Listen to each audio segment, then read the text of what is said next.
Okay, so we got the gist of it, okay? We got the gist of it. And so those that are coming in the room, we are deconstructing gospel music because we realize that with the theology that we was given in our programming, in our upbringing, right? It was the music that supported the theology, and in that we also have to investigate and look at these songs now so that we can heal, so that we can become aware, so that we're not triggered when they come on, because they can still carry gems, they can still carry meaning, and you don't have to throw the baby out with the bathwater. Okay, so love healing energy. This sent me in on a investigation of sorts, and I had to go back and listen to Bill Donahue or William Donahue. If you've never heard of him, go Google him. He's definitely a teacher that talks about the Bible as a myth, the Bible as an allegory, the Bible as hidden truths that was based on Greek mythology that has been twisted for the purposes of people taking control of our minds, essentially, right? And so, out the gate, let's just get into these lyrics. Before the throne is where we come to offer praise and seek wisdom. Automatically, this took me to understand, for me, the understanding of the throne room is the mind. First of all, we have to realize and remember that the kingdom of God is within, right? And if the kingdom of God is within, for me, when I look at this, the king is always going to be at the top. Woo. Come on, somebody. We already cooking. The king is always going to be at the top in the temple. Come on, somebody. So out the gate, when we hear something like, let's go to the throne room, and the idea can be that we are entering to the space in our mind. Okay? And in this place in our mind, we offer praise, which would be affirmation, right? Yes, like it's a sacred place of worship. Yes, that place in our mind, right? Where we're offering affirmation, we're speaking life, and we go to tune in to get wisdom. Right? Because when we enter into meditation, we are cutting out the noise.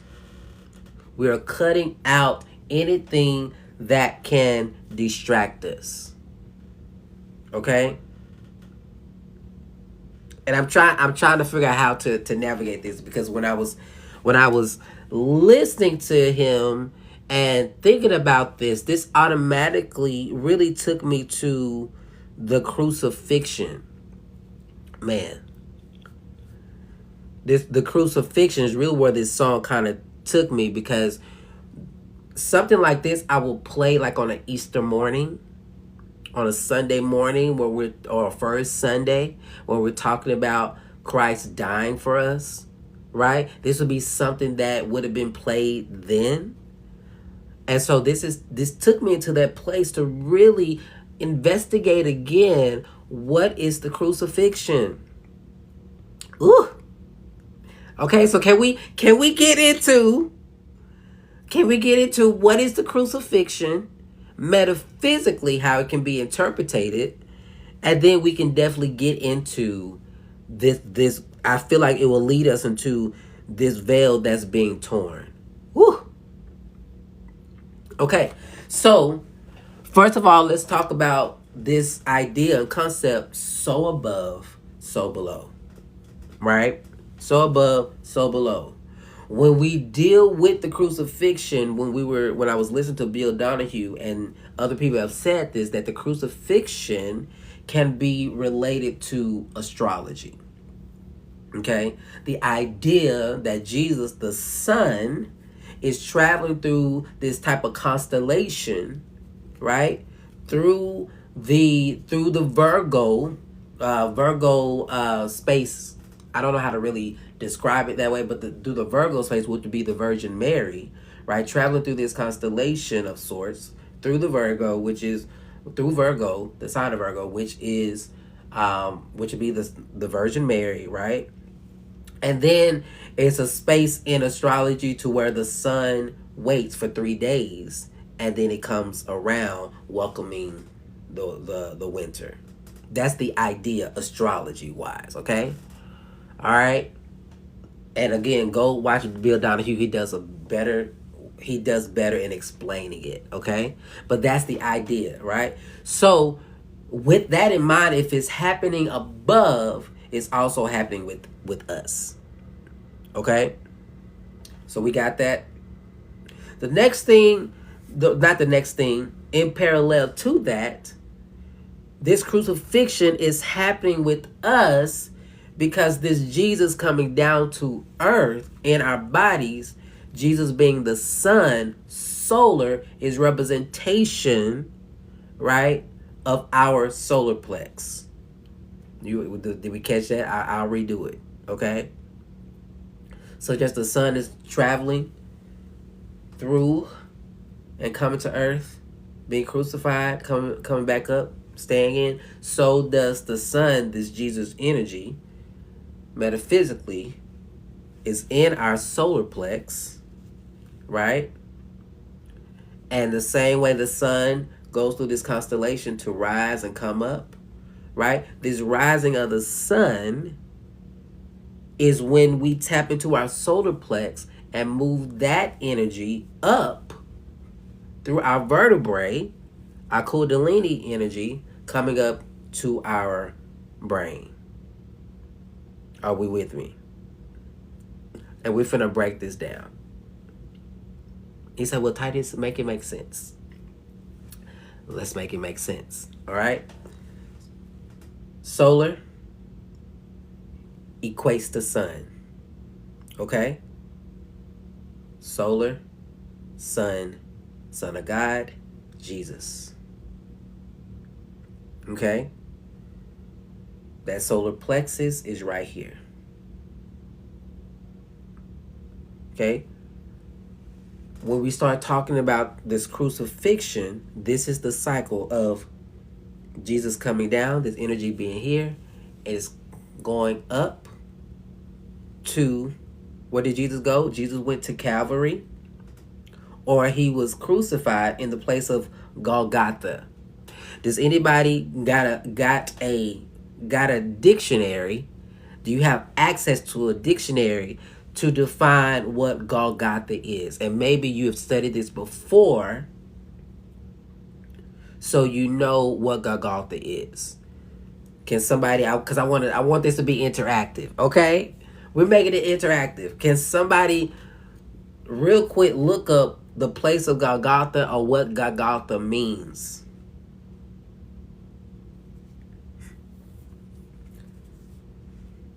It means, absolutely, it means skull. So Jesus is traveling, this energy is traveling up, being resurrected in our skull. Mount Calvary is also could be considered skull or Calvaria. When you look up Calvaria in medical dictionaries, it's an upper part of the brain. Man. So this Jesus being crucified in you is when you tap into a meditation and you move that energy from your solar plexus up to your skull. So when we are entering to the throne room, man, we are going into that place within, moving that energy from our solar plexus up into Golgotha, the skull. Okay? This is what I like what Bill was saying and sharing in this teaching. Is because when you enter into meditation, you cut off your five senses. Now, this was juicy. So edible. These five senses can be related and connected to the five wounds that Jesus had. Come on, somebody. Because those are your five senses. You got touch, taste, hearing, sense, and what is the here? Listen to me. I'm going blank. Y'all know the five: touch, taste, hearing, smell, and why am I going blank? Y'all know the five senses. Come on, five senses. Why am I tripping today? But in this, we have to realize when we go into insight, thank you. When we go into meditation, we are cutting off those five senses so we can tap into another realm. So this crucifixion is you going into meditation to cut off, to go up into meditation into your skull, to cut off the outer physical things that you see, feel. He also talks about this is opportunity to navigate from sin, and he says that sin is being controlled by your emotions. Ooh, okay, now that was juicy. Because, we've been talking about unpacking what sin is. And Bill Donahue says that sin is when you're being controlled by your emotions. So in this conversation, we're going into meditation to cut off the senses so that we're not being controlled by every wind and every doctrine or everything that somebody is saying, and we're tapped in to what we feel, see, and know intuitively.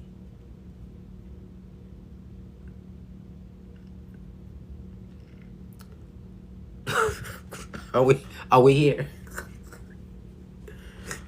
So when we talk about become before the throne room, again, we're entering into a place in our mind, right? We're coming into our mind to get the wisdom so we can hear intuitively what to do. And it says, you have torn the veil that separates, no more outside, now in your grace. Now, I was still unpacking this, but what I feel like this is really saying is that this tearing of the veil, there's a realization to be now in this space that there is something that separates the right brain and the left brain. Okay? There's something that celebrates the right brain and the left brain. All right? So that we are aware, let's look up what the right brain does and what the left brain does, okay? What does the right brain do and what does the left brain do? Okay? Let's look at it.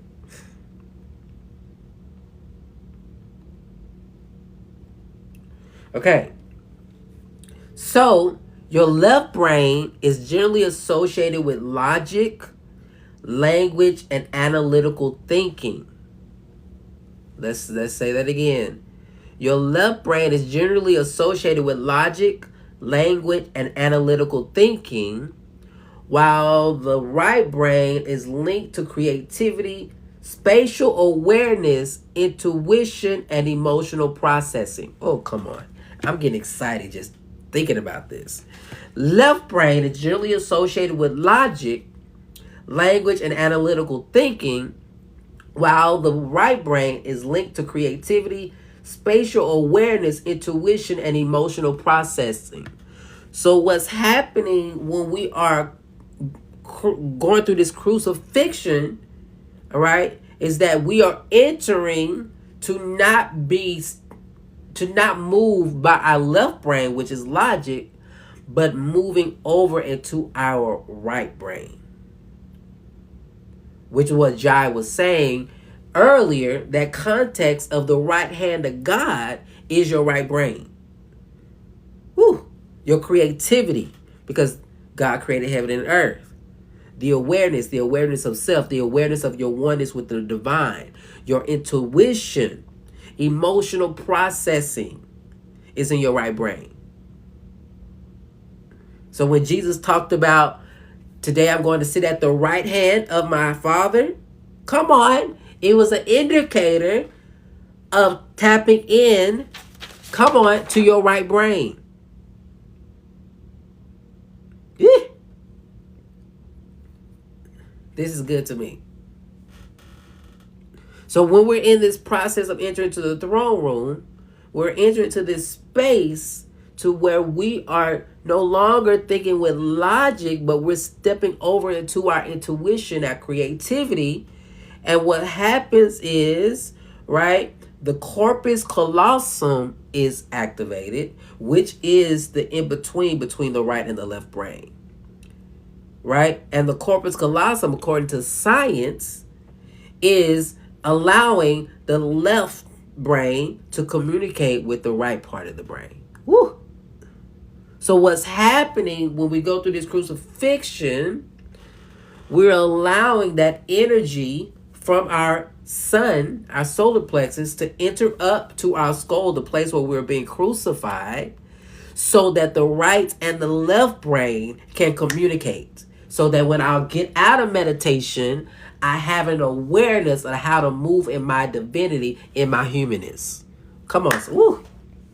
Okay. Listen. Something that he added that it was like, this is good right here. This is a must. Your meditation is a must because you have to learn how to function with both brains.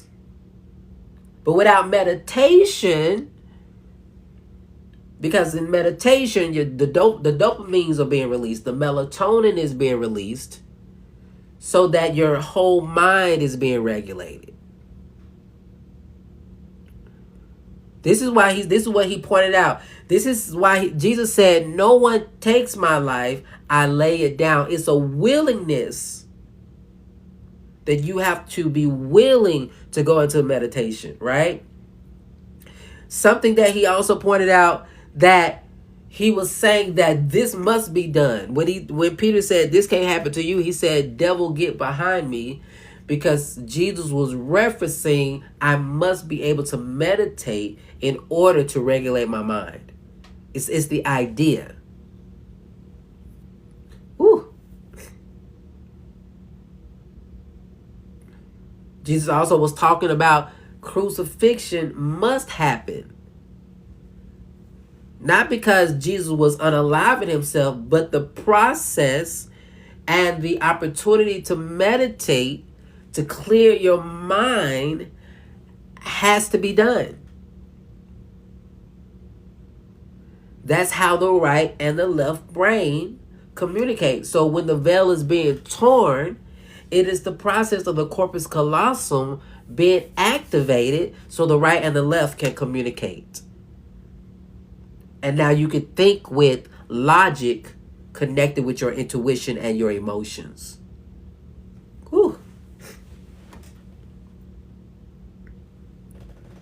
Just think about this. The left brain controls the speech, language, comprehension, and writing, responsible for mathematical calculations and logical reasoning, processing information in a linear fashion, while the right brain controls spatial perception, visual imagery, and facial recognition, associated with creativity, artistic abilities, and musical understanding, processing information holistically, considering context and patterns. Just imagine that, family. If you're only moving with logic alone, then things won't make sense the way they need to. And so you'll move with your natural eye and not your third eye. My pleasure. My pleasure. So here we are. We're entering to the throne room, the place in our mind where we've recognized we're taking this energy, right? The sun, moving it up through our chakras, clearing the way, coming into our skull. so that we can tear the veil, activate the corpus callosum, so that we can enter to the right hand of God.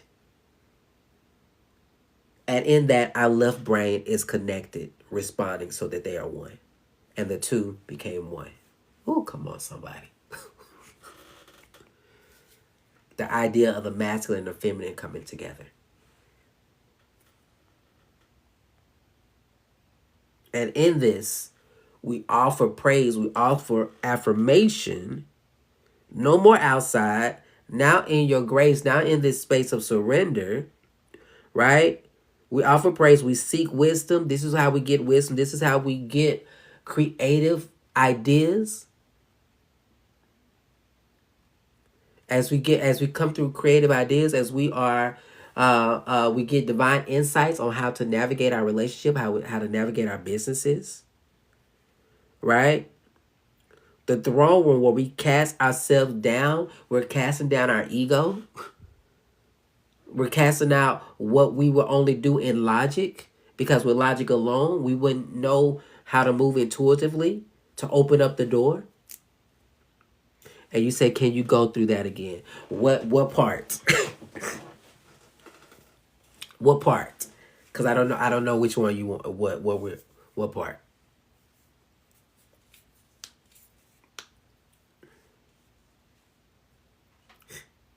Is this making sense, family? So when the song comes on, okay, yes. When the song comes on, it could be a call for you to go into meditation. A call for you to go into meditation so that you can have your right and your left brain activated, right? Tearing the barrier between the two. Okay, so the left brain controls speech, language comprehension, and writing. The right brain responsible for mathematical calculations and logical reasoning. Processes information in a linear fashion.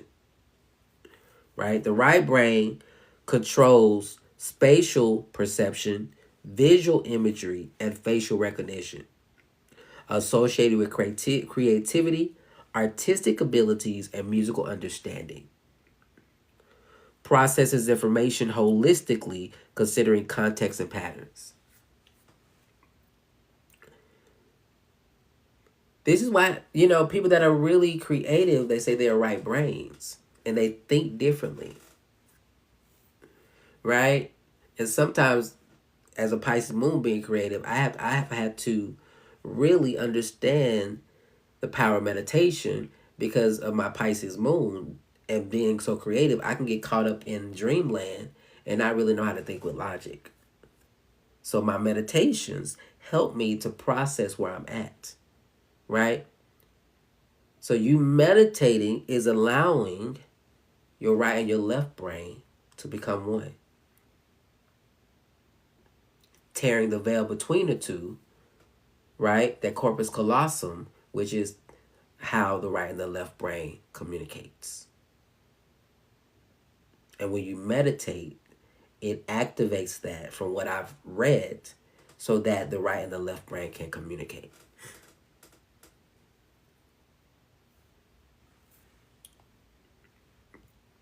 How we feeling, fam?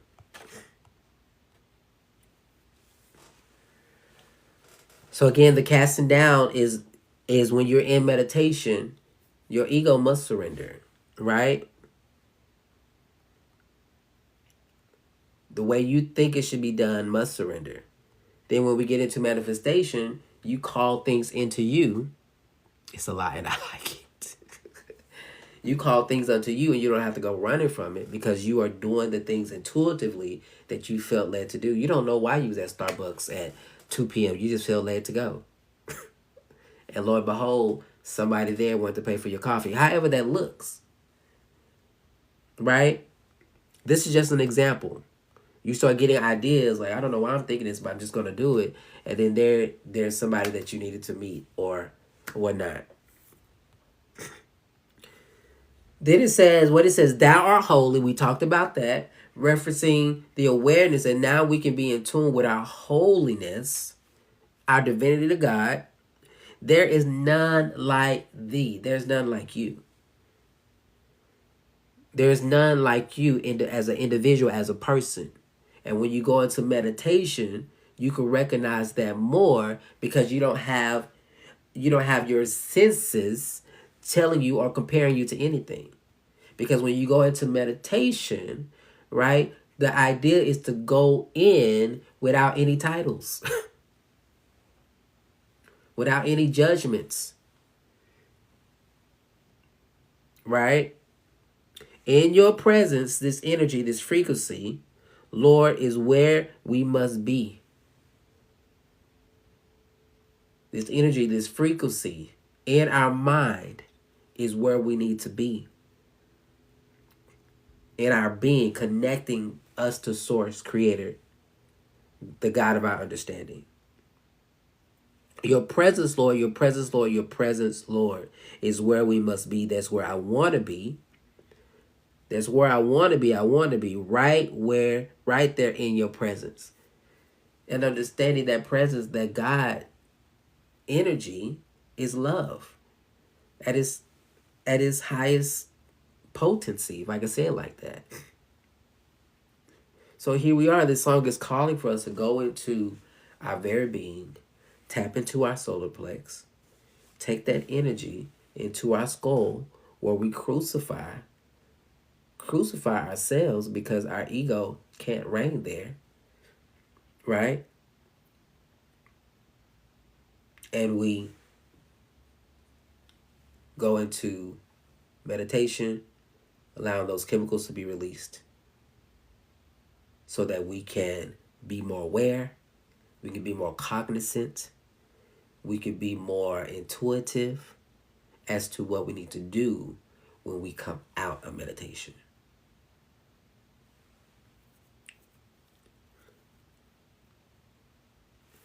All right, fam. There was so many notes I took, but that's kind of in regards to this particular song. How when that song comes on, or if you hear somebody say, "Welcome to the throne room," or "Let's go to the throne room," this is just an idea that you can sit with if you want to. You don't have to. But for me, I now get excited about going into the throne room. Where I'm shutting out the noise. I'm going into my mind. I'm doing breathing exercises or something to activate my solar plexus to move that energy up into my skull, right? So that my right brain is activated and my left brain is coming into alignment. Listen. And that's, listen, Lord Jesus, right there in your presence, Lord Jesus, in your presence, Lord, there in your presence, is pretty much saying the same thing over and over and over again. Thank you for the follow. But this is why we deconstruct, family, because your soul, I believe your soul signed up for this life. Your soul signed up for this life, so everything that you've been given, even from your child upbringing, can be used to catapult you forward. And I feel like you struggle with your emotions. It's work. It can be a challenge, but it's about you being able to sit with how you feel, all of it, and be able to process it. But I was saying that this journey is about giving us tools and different ways to look at these songs so that we can we can position it. So like we was talking about earlier, somebody asking you if you believe in Jesus, you can say yes. Is Jesus your Lord and Savior? You can say yes, because what you're innately doing is appeasing their ego.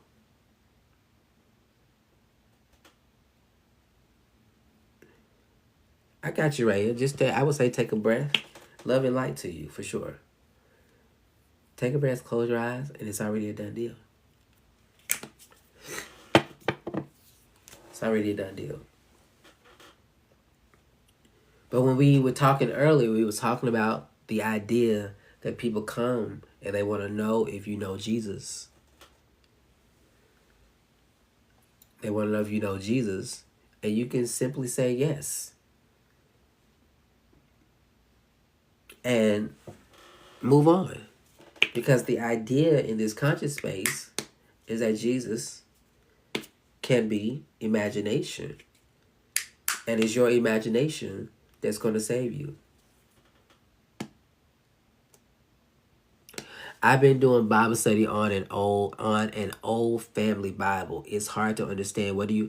I recommend getting a Bible like the Message Bible. Because I'm assuming this old Bible is probably King James with the this and the thou and the what and the when and the. So I will recommend getting the Message Bible or New Living Translation. Yes. Absolutely. Renew your mind daily. Absolutely. It's a daily practice. That's what's up. Listen, it changed everything. Absolutely. Because there's so much truth. And those that understand, the Bible can be a myth and still carry value. That's why he went to the mountain to meditate. And listen, can we talk about that? Listen. Because this is what Bill was saying before he went to Golgotha, the place of the skull, right? He went to he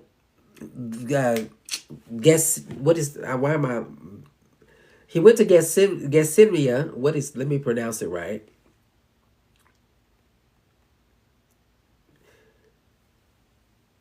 Let's see. Pronounced Gethsemane, and it's also pronounced the Mount of Olives, right? But when you do it scientifically, right, there's a place that when you go tap into the solar plexus, right, there's a thing called the hypoglossal nerve, where there is an olive, like an olive organ there, and it goes through that, and that's what he was calling anointing your head with oil, because you have an olive organ or matter in your brain. Ooh. And in this, that mountain of oil could be referenced to God going into meditation, which is why when we were talking with my brother, why did I just go blank there? When I was talking to my brother Darcel, he was talking about this Satan that was tempting Jesus. It was his imagination. It was his thoughts. But it makes sense if he's in the place of Mount Olive and this olive is in the brain. Ooh. Just something to consider.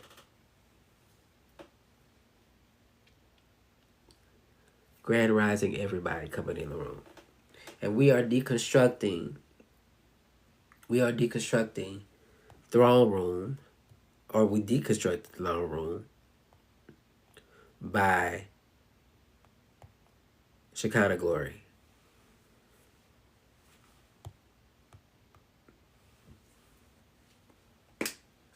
So good.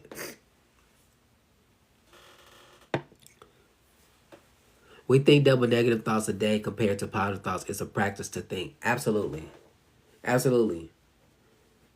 But the scriptures that say I meditate on your word day and night. It's a daily practice that must be done. Because most people are walking around thinking more with logic, in a sense, than intertwining and mixing logic with your intuition. Which is, you ask me, is a powerful combination. And meditation is giving us the opportunity to tap into the right and the left brain coming together, married as one. Trying to see if there's anything else.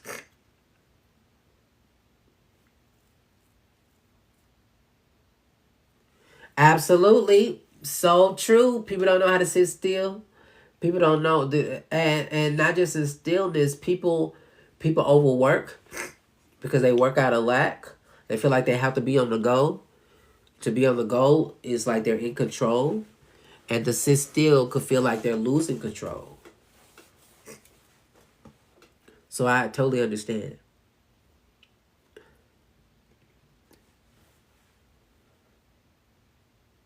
Absolutely.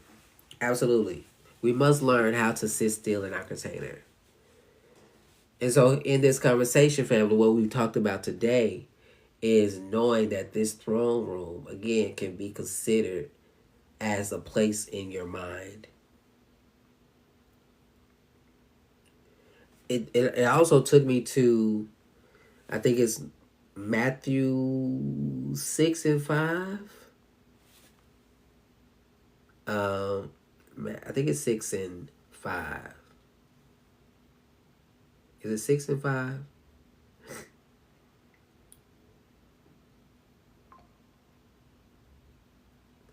Let's see.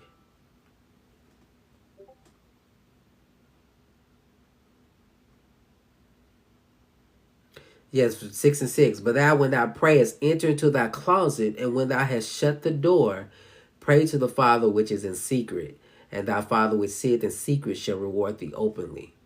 Just the idea that prayer overall is in your mind. So what did I miss about being still? We were just talking about the power of being still and people not knowing how to be still. Yes, it's all about going to our breath when we don't like a thought and let it be. Absolutely. And that's what Bill was talking about. Like, you taking 10 seconds to hold your breath when you're having a thought will dismantle the thought. For sure. Like, just taking a moment when you're feeling triggered, just to stop, breathe for 10 seconds, and let it pass. This is good information. This is setting me free all over again.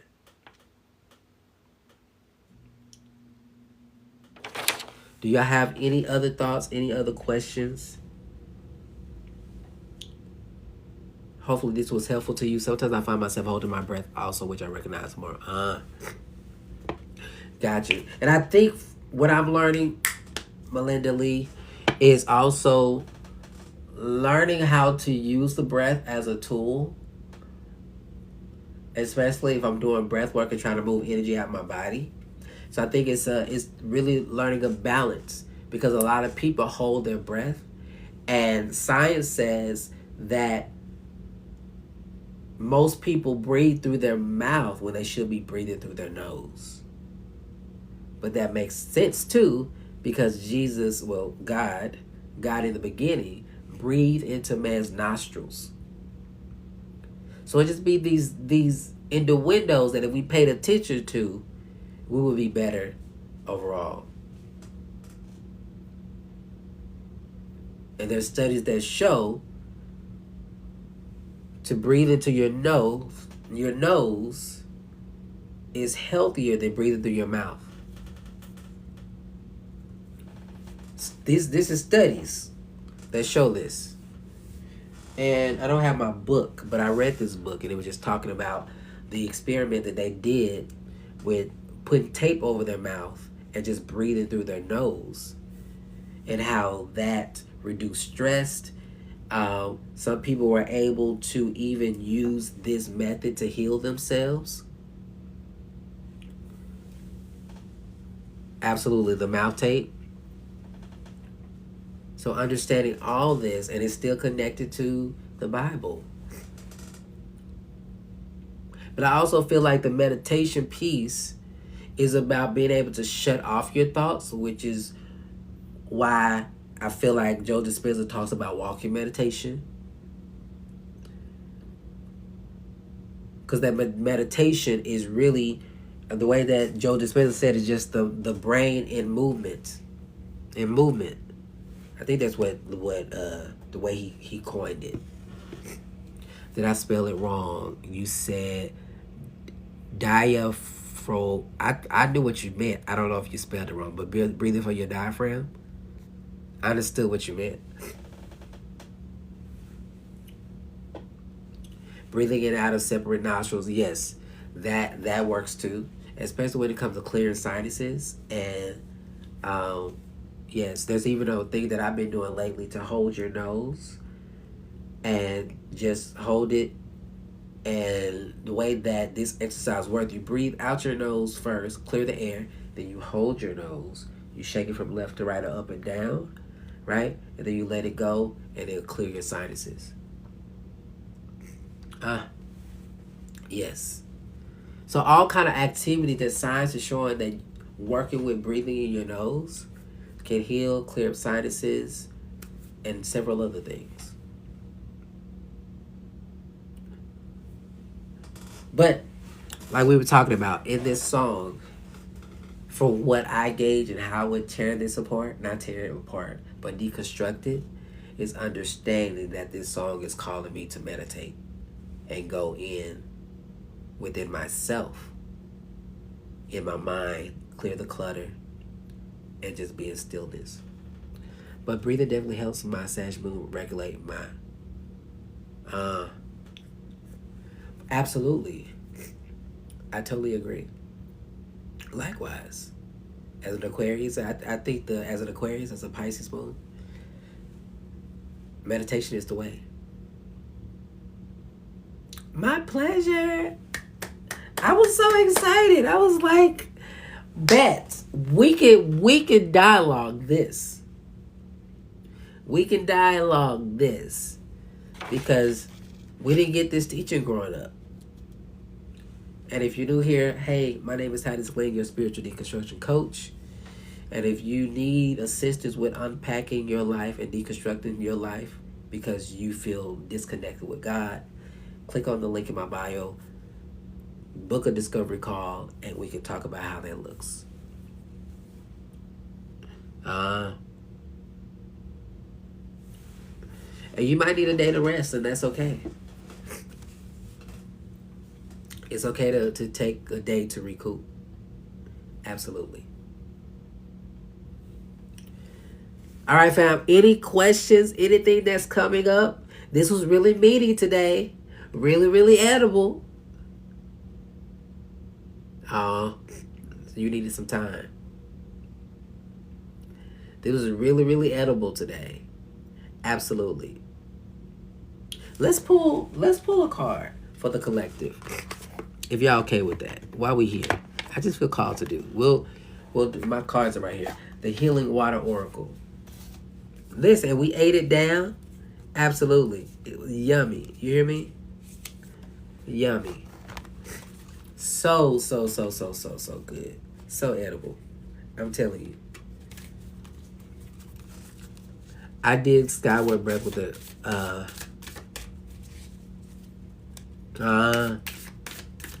I did Skyward Breath with a guru, and I can't think of his name, and I'll let you know when I'm... Okay, cool. Please do.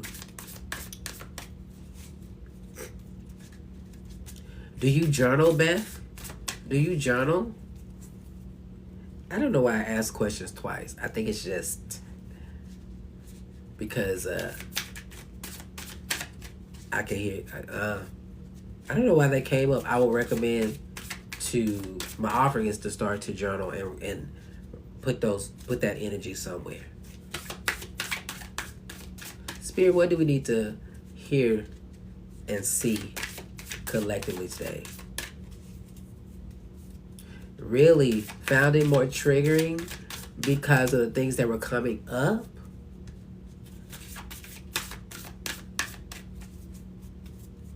Interesting. Because of the things that were coming up, that's what it feels like. I could be wrong.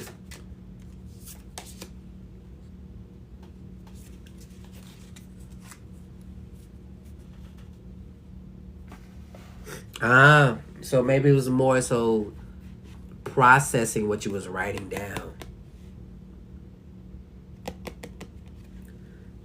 So the journaling though, you know, and I would recommend if you started the journaling, still if it's coming up, write about the anger. Write about where it's taking you. Just the offering. Because what I've learned, you have to learn how to put that energy somewhere. And if it's not writing it, maybe you need to buy some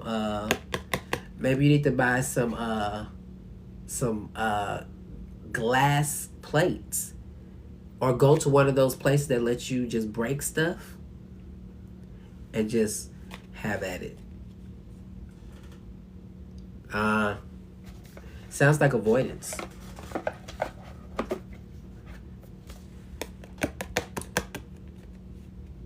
Yes, it sounds like avoidance. This clean excessively sounds like avoidance. It sounds like, okay, I'm trying to make it look nice and presentable, but inside I want to knock somebody out. But I don't want y'all to take me wrong. I don't want to feel like I'm coming across as the bad guy. So let me just present it as it's all good, but it's not. Okay? Fam, we got the wishing well. Listen, the wishing well. Let me turn this around so y'all can see it. It could, but Craig needs to have an outlet.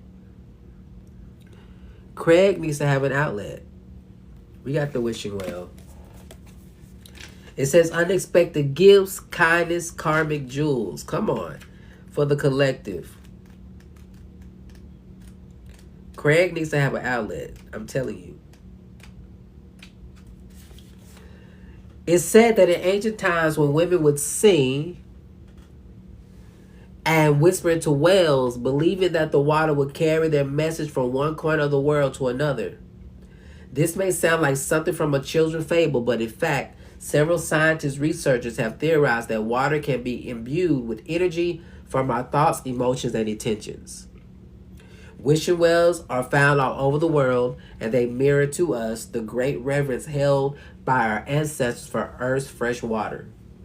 Greek mythology says that the tradition of wishing wells began through the practice of throwing coins into a sacred well of the warrior, Amophilarius, who was a renowned oracle. The wishing well is a wonderful card that carries with it great blessing, gifts, and fulfilled wishes. When it appears and spread, it's a sign that things are happening and that the realization of your dreams is likely to occur. Of course, any creation requires embodiment and action, so it's not a sign to stop moving. It's not a sign to stop moving toward your dreams in practical ways. Rather, it offers deep encouragement to keep going and to trust that all of the groundwork you've already put in place is working. It can also be a sign that helpful people are coming into your life to support you in creating your heart's deepest desires. Okay? And so it is. I wanna offer this to you, family, as a way to confirm and a way to put in this energy.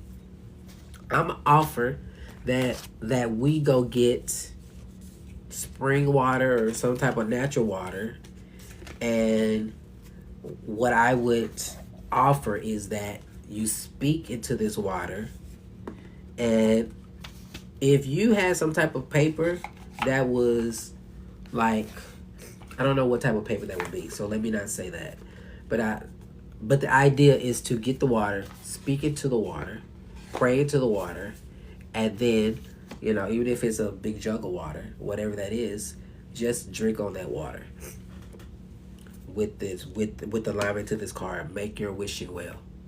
Parchment paper. Can you drink parchment paper? Is that, I don't want to say on a paper without, let's see, can you drink parchment paper? Because the thought was to write it out, but that just speaking to it, because I would need to do some research on making sure we're not causing harm to anybody. Yes, Speak into the water, pray into the water, and drink this water. You know, just do some work. Oh yeah, this is more so dealing with making your wishing well, your spring water, speaking to the water, and then drinking the water. Yeah. Do a little, like Larry Reed said, a little working. A little working to attach to our belief that good things are happening for us. Yes, you can write on the water jugs. Absolutely. Absolutely. So you can take a marker. I would even use a permanent marker so there's no smearing. It's like, this is what this is. Pray into your water and then drink that water. Okay? Anything else, family? Anything else that's coming up? This was so exciting. Thank you so much, Love Healing Energies, for the recommendation of the song. Now we got to figure out what we're going to do for tomorrow's song. I think I'm going to go back through my list from Facebook and see what other songs are on there. Because I want to make sure that I'm getting all the songs that were already given. But if you have a song, then I'll just put that on that list too.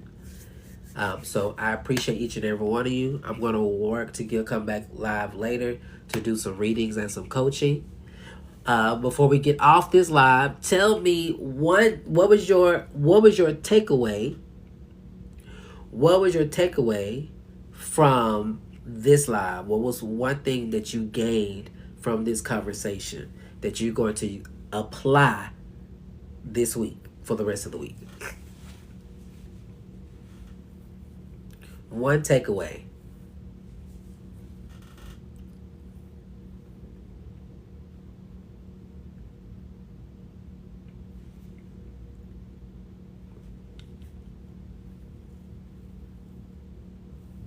And welcome everybody that just came in.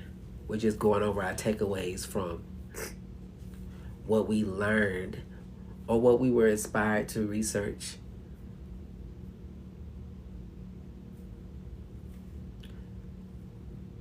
I'm going to first my I love this. I'm going to start my meditation practice first thing in the morning. I love this. I love this. What's up, Shannon the Rock Mom? Any other takeaways, any other nuggets that you are going to sit with or even apply after this live? Thank you for the heart. Is there a heart? Is there a heart in the house today?